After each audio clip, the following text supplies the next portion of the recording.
Welcome back, CIS personal finance students. This is Mr. Clem, and we are going to finish up our major purchase home with a couple more ideas.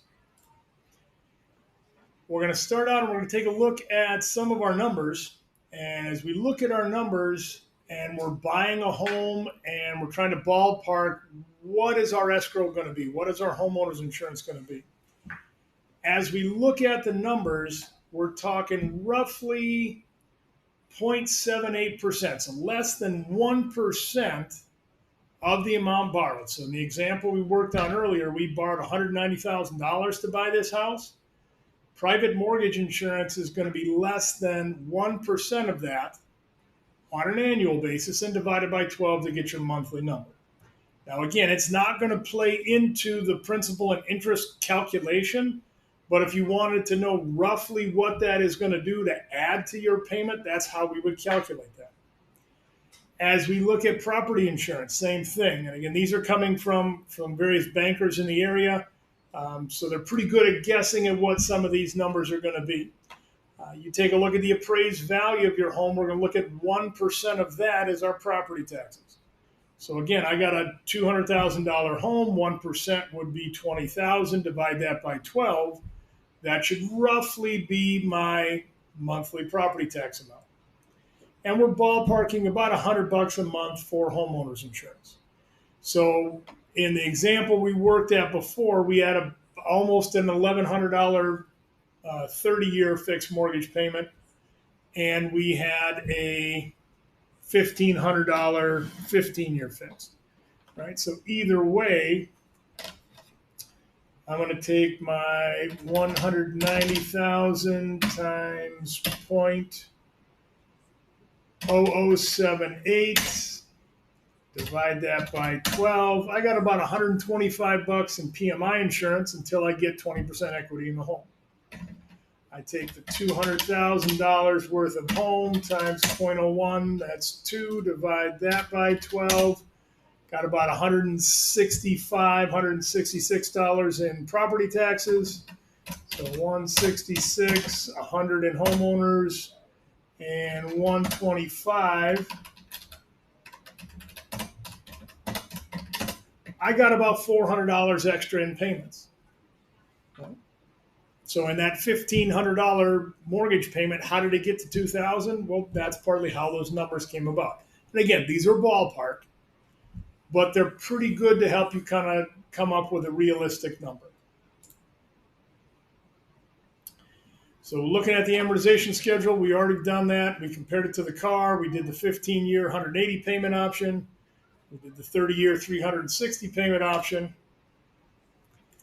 As we look at the kinds of mortgages that we can get, oftentimes they'll be called conventional or fixed rate mortgages. The fixed rate, fixed term means exactly that. You're going to pay roughly the same monthly payment over the whole 15, 20, 30-year mortgage. 15 and 30 are the most common. Some banks may offer a 20-year mortgage. Some may offer a 25. I've actually seen 40-year mortgages as well. But the standard in the industry is 15 and 30. Part of that is you are locking in your conventional mortgage interest rate. The example we used was 5%. That 5% is the same 5% for all 15 years or all 30 years in this example. You may look at a mortgage called an ARM, adjustable rate mortgage. The adjustable rate mortgage is your interest rate is going to adjust over time. Now, there may be limits that it could grow 1 or 1.5 or 2% per year, but it may put a cap on that. So let's say I go get an adjustable rate mortgage and they say, well, it would be 5% on a fixed rate. We'll give you a 5-year ARM. So we're going to offer you a 3% rate in the first year. Probably because money's a little bit tighter. Maybe I don't have as much money to be able to afford the loan. So I'll get a 3% interest rate when they calculate my first year's worth of mortgage payments. The catch is after year 1, that adjustable rate will adjust. And it could jump up to, say, 4.5% for year 2. And then it could adjust up to 6.5% year 3, 8% year 4, and 9.5% year 5, right? If there's a cap of, say, a 1.5 on it. A lot of people who use an adjustable rate mortgage are a little bit tighter financially. They can't afford the fixed rate mortgage. They get an adjustable rate, and then after 2 or 3 or 4 years, they're going to refinance their home, right?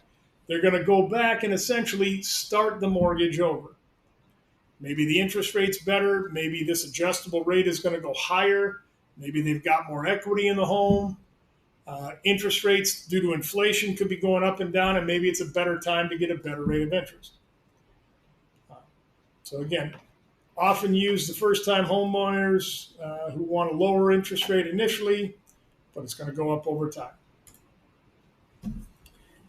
A third kind of mortgage is called a balloon mortgage, and this is where you're going to borrow money, and maybe you'll have a 5-year balloon or a 10-year balloon, meaning I'm going to have 5 years worth of structured monthly payments, just like an installment loan. At the end of 5 years, I got to pay the whole balance off. Now, the idea, again, is maybe you're going to refinance. Maybe you're in interest rates that you don't want to lock in, or you can't lock into a 30-year fixed mortgage. So you say, all right, I want a conventional 5-year balloon. After 5, pay the whole thing off. And if I haven't paid it off, then I'll go refinance and get a regular conventional mortgage.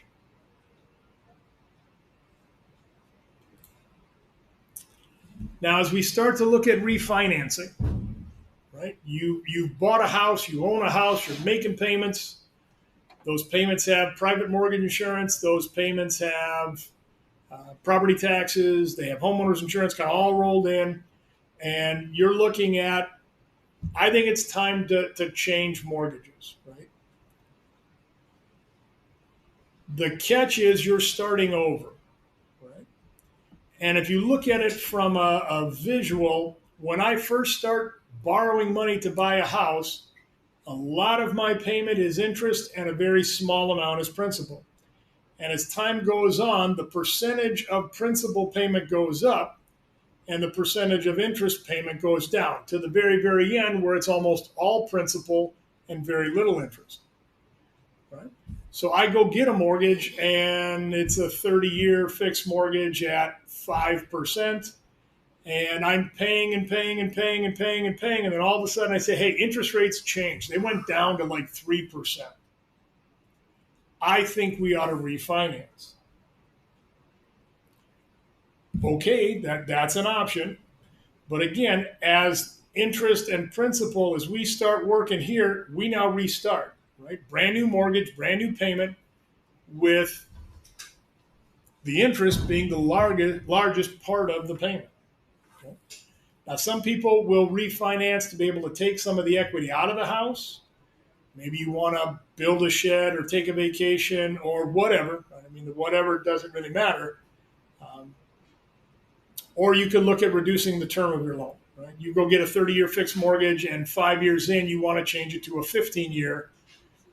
Your earnings have gone up. You could maybe afford the 15 now. You couldn't afford the 15 year later. Maybe you're going to refinance. Most mortgages would allow you to pay more than the balance, kind of that debt snowball idea. So you hear a lot of people say, well, just go get a 30-year fixed mortgage, and when you can afford to pay more on it, go ahead and pay more on it. And pay an extra mortgage payment a year or more than that. Right? Pay a couple $300-400 per month on top. Just make sure it goes to the principal, and you can chop 8-10 years off of your mortgage. Right? There is a cost to refinance. You would have to have your house appraised another time to see what's the current value now. There's going to be closing costs. There's going to be loan application fees. So as you look at refinancing, it's not just to start over with no cost. A lot of people will do the math and say, okay, it's going to cost me $5,000 to refinance. But when I refinance from a 5% fixed rate to a 3% fixed rate, how much am I really saving?